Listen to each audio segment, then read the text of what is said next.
decided to do this so that we can look at what we can learn from him.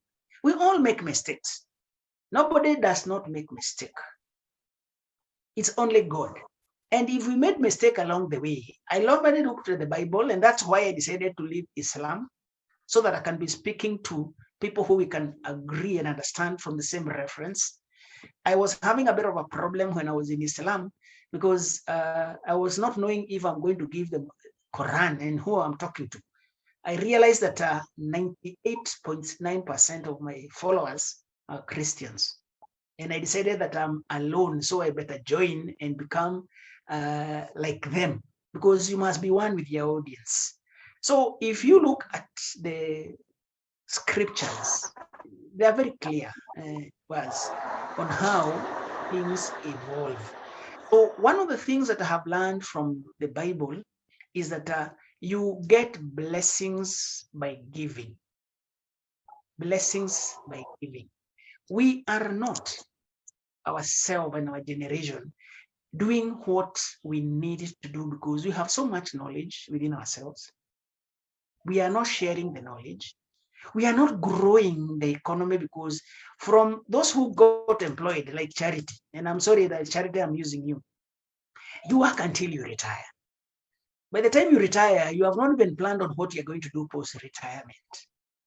How did Kirubi move from civil service? He went to business. He also served in public businesses, corporates. He went to private businesses. And he did so well that he's now employing people who are earning the best. By the way, Centum pays better than Safaricom. James Moria, in 2017, 2018, he was the highest paid CEO in Kenya. James Moria has grown Centum to the level that they give bonuses, the highest bonuses paid in Kenya. By the way, they even pay higher than most of the European countries. And you have been paid a salary from January to December. This is not mean achievement, honestly. It isn't. So why I am doing this today is to try to learn how Chris did it. I met him, and when I met him, he changed my life completely. He challenged me. In fact, when I was going to him, and I was taken to him by my mentor, it's very, this is actually a contradiction. A Nigerian in Kenya called Dr. Wale Akinyemi is the one who first introduced me to Chris Kirubi. And from that time, we struck a chord. And he challenged me that we are letting them down because we are not taking over. And they want to hand over the baton to us. But we are staying away. But why are we staying away? Because that time my business was on Mufuli Avenue. Anything past Way Avenue was too much for me. We went to International House. We went to Chris' office. And to me, that was another level because nilikuwa nimezoea jua kali kule chini. So, and when we are staying in this Nairobi, our mind tells us that we belong to Rongai, we belong to Githurai, Kitengela, if not Eastlands. So, mambo zingine, they are not ours. So the question is, where is the disconnect? Because we are thinking and acting small. And I don't fear saying this because it's not many people have met who have it in their plan to migrate from where they are to go and stay in Karen and own property there, to go and stay in Kitisuru, to go and stay in Ruda, Mudhaiga. Kwani hizi ni za nani? Who do they belong to? Because you cannot grow above the level at which your mind can conceive. So we need to look at what it is that is limiting us. And I picked on Kirubi because he is one person who has surpassed all that. And let me say this, just before we begin now the proper. In our village, we are blessed to have big men, people who have worked very hard. They didn't have family background. Benson Wiregi of Britain, Jim Nabaru. Same village, you see. So we've had, and by the even the owner of Grange Park, Kirode, of Grange Park Water, He's also from the same village. So we have had people, and they were mentored by illiterate people like Inagishohi, who started business in 1950s. They had started in 40s, but then when Second World War came, and they were conscripted and taken to Burma to fight for the British. Then after that, it didn't take long before emergency. Then after that, now they started getting back to business and reorganizing. They did very well and they were illiterate.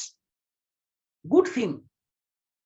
This group of Akina Baro, Akina James Mwangi, Akina Kirubi, they learned from the illiterate business men in our area, and they have done very well.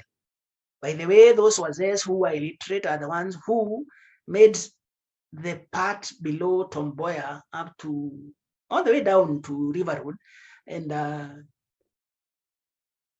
where we buy spares, Kirinyaga Road.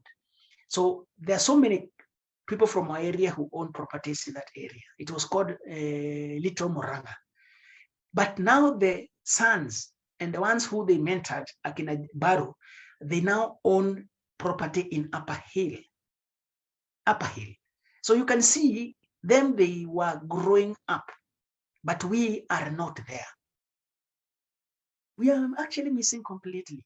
So my challenge to us is, what are we not doing right? And what should we do so that we take on the baton? Matiba died, Mishuki died, Rubia died, Kirubi has died. People are going. Mwangi, the one of Nishipai died. Kerema, by the way, Garrison Kerema, also is come from our village. So this place, by the way, also the big people who have made corporate Kenya to be what it is, they're in the village. I'm privileged because I have got a way to get to them. They trust me. I also started business, and I have not done very well because my thinking was small, but I have been unlearning and relearning.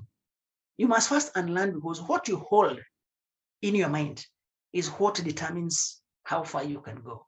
So if you are holding, then you do not have a free hand to hold something else. You must put down what you have so that you can pick something else. So for me now, what I have been trying to do is first to unlearn, set new goals and targets, and work towards them. And when you talk to them, by the way, they are very good. They are very open. And they like people who go to ask them for advice. It's like me. You know, I actually even almost force people to listen to me. I am coming to you. I'm starting many forums and many platforms to bring these ideas so that we can start discussing. Nobody has ever come to me that I did not listen to. So what I do is that I start forums, I start platforms so that I can get people to come and we work together to create a better tomorrow, especially for our children. So now one of the things that Chris Kirubi has been asking me is, why do we allow Muindi to be the one selling everything in Kenya and we don't make anything? Why do we feel content by just consuming? Has he led by example? We will be seeing that, because you see, we'll be going through, we'll run through his businesses, because it's good to learn from example.